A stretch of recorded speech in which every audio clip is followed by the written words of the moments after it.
안녕하세요. 아틀란타 이상무 정기수입니다. 헌법재판소는 4월 4일 오전 11시 22분 윤석열 대통령에 대한 파면 결정을 내렸습니다. 문영배 헌재소장 권한대행이 파면을 선고했으며 이 결정은 즉시 효력이 발생해 윤 대통령은 지위기를 상실하고 민간인 신분이 되었습니다. 헌재는 윤 대통령이 군경을 동원해 국회를 훼손하고 국민의 기본권을 침해했으며 헌법 수호 의무를 저버렸다고 판단했습니다. 일부 재판관이 세부 쟁점에 대한 보충 의견을 제시했지만 재판관 8명 전원이 탄핵을 인용했습니다. 주요 탄핵 사유로는 국가 비상사태가 아님에도 불법적으로 계엄을 선포한 점, 국회의 계엄 해제 의결을 방해하려 한 시도, 국군 방첩사를 동원해 주요 정치인 및 법조인의 체포를 지시한 점 등이 포함됐습니다. 또한 헌재는 탄핵 절차의 적법성을 인정했습니다.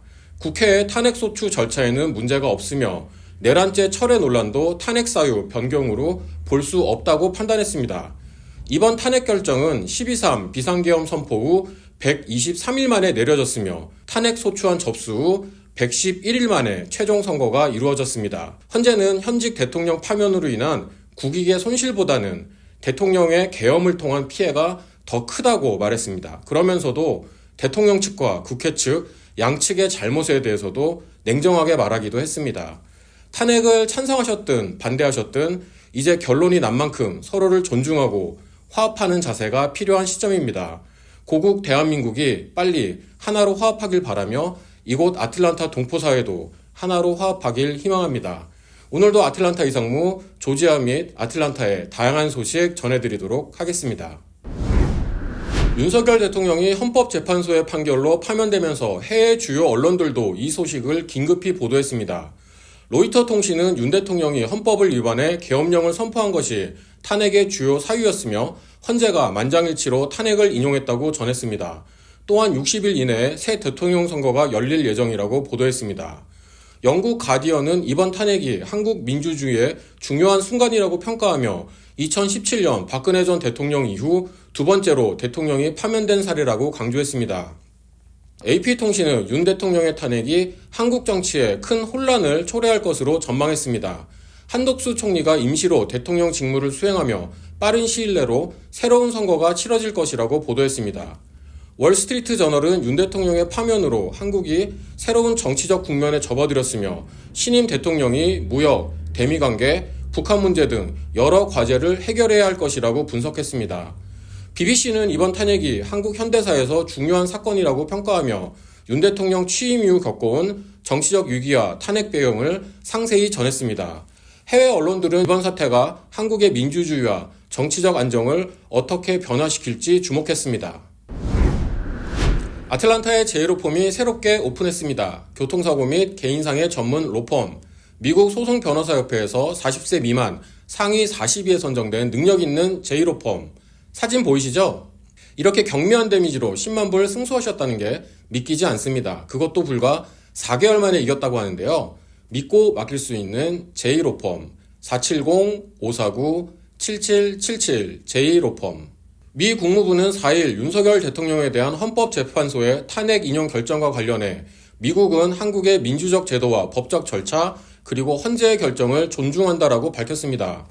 국무부는 이날 연합뉴스의 질의에 대한 대변인 명의의 서면 답변에서 이같이 밝히며 미국은 새 대통령이 선출될 때까지 한덕수 국무총리 권한대행 및 한국 정부와 협력해 한미동맹의 안정성과 지속성을 확실히 하기 위해 노력할 것이라고 전했습니다.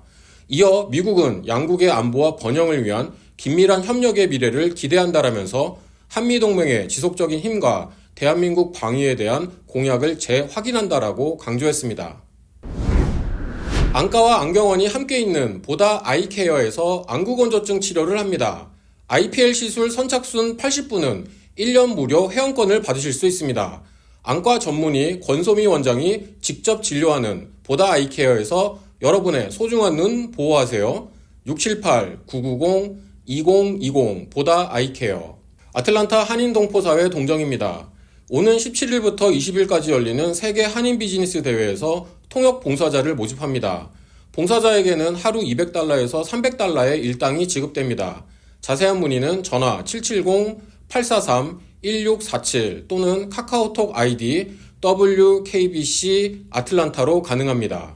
커뮤니티 리소스 코퍼레이션이 무료 치매 조기 진단을 진행합니다. 이번 검사는 오는 26일 둘루스 라이프케어 시니어 센터에서 오전 10시부터 오후 1시까지 실시되며 사전 등록자 50명에 한해 제공됩니다. 신청 마감은 20일까지입니다.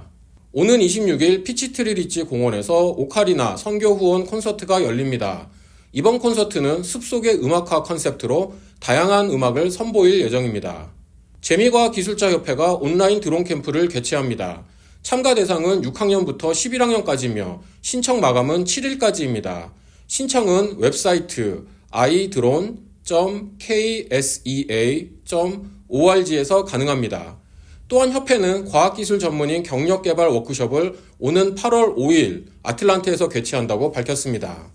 아틀란타 한국학교가 지난 29일 제27회 동요대회를 개최했습니다. 이번 대회 대상은 고사리반의 문준 학생이 차지했습니다. 아틀란타의 대표 미술관인 하이 뮤지엄에서 한국의 설악산 화가로 유명한 김종학 화가의 전시회를 엽니다. 전시회는 오는 4월 11일부터 시작됩니다. 조지아의 다양한 소식 전해드리겠습니다. 조지아 중간 가격대의 주택을 구입하기 위해서는 연소득이 10만 달러를 넘어야 한다는 조사 결과가 나왔습니다. 해당 조사는 2025년 1월 뱅크레이트에서 실시했습니다. 한인들이 자주 이용하는 둘루스 쇼티 하웰 공원의 연못을 자연교육 자원으로 활용하기 위한 보조금이 신청되었습니다. 해당 보조금은 습지 조성과 빗물 정원 설치에 사용될 예정입니다. 조지아 텍의 올해 입학 합격률이 12.6%로 나타났습니다. 합격자의 30%는 조지아 출신이며 타주 출신의 비율은 9%에 불과한 것으로 조사되었습니다. 귀네 카운티가 지역 주민을 위한 커뮤니티 리소스 센터 건립공사를 시작했습니다.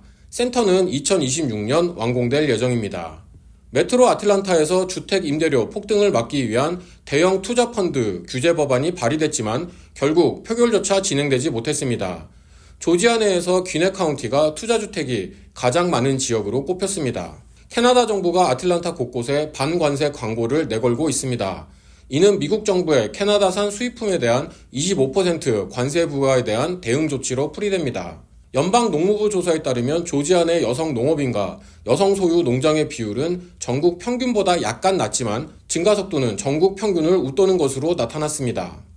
최근 미국 정부의 이민 단속이 강화되면서 아틀란타 건설업계에서 합법 체류 신분의 근로자만을 고용하려는 경향이 뚜렷해지고 있습니다. 이는 다수의 건설업체가 이미 단속반에 현장 방문을 받은 여파인 것으로 분석됩니다. 숲의 도시로 불리는 아틀란타의 녹지 면적이 점차 줄어들고 있습니다. 2008년 48%였던 숲 면적 비율이 2018년 46.5%로 감소했으며 환경보호단체들은 현재 45% 이하로 떨어졌을 가능성이 높다고 지적했습니다. 레이크 레이니어에서 올 여름부터 새로운 쓰레기 처리 규정이 시행됩니다. 이에 따라 방문객들은 쓰레기를 반드시 지정된 장소에 버려야 합니다. WKBC 동포노래자랑 4월 17일 오전 11시에 열립니다. 총 2,000불 상당의 상금 받으세요. 카톡 비디오 접수 예선 마감은 12일 470-546-8335로 카톡 신청하세요. 아틀란타 가왕은 바로 여러분입니다. 지금까지 아틀란타와 조지아의 다양한 소식 전해드렸습니다. 한국일보 아틀란타의 다양한 기사는 인터넷과 신문으로도 만나실 수 있습니다. 오늘도 아틀란타 이상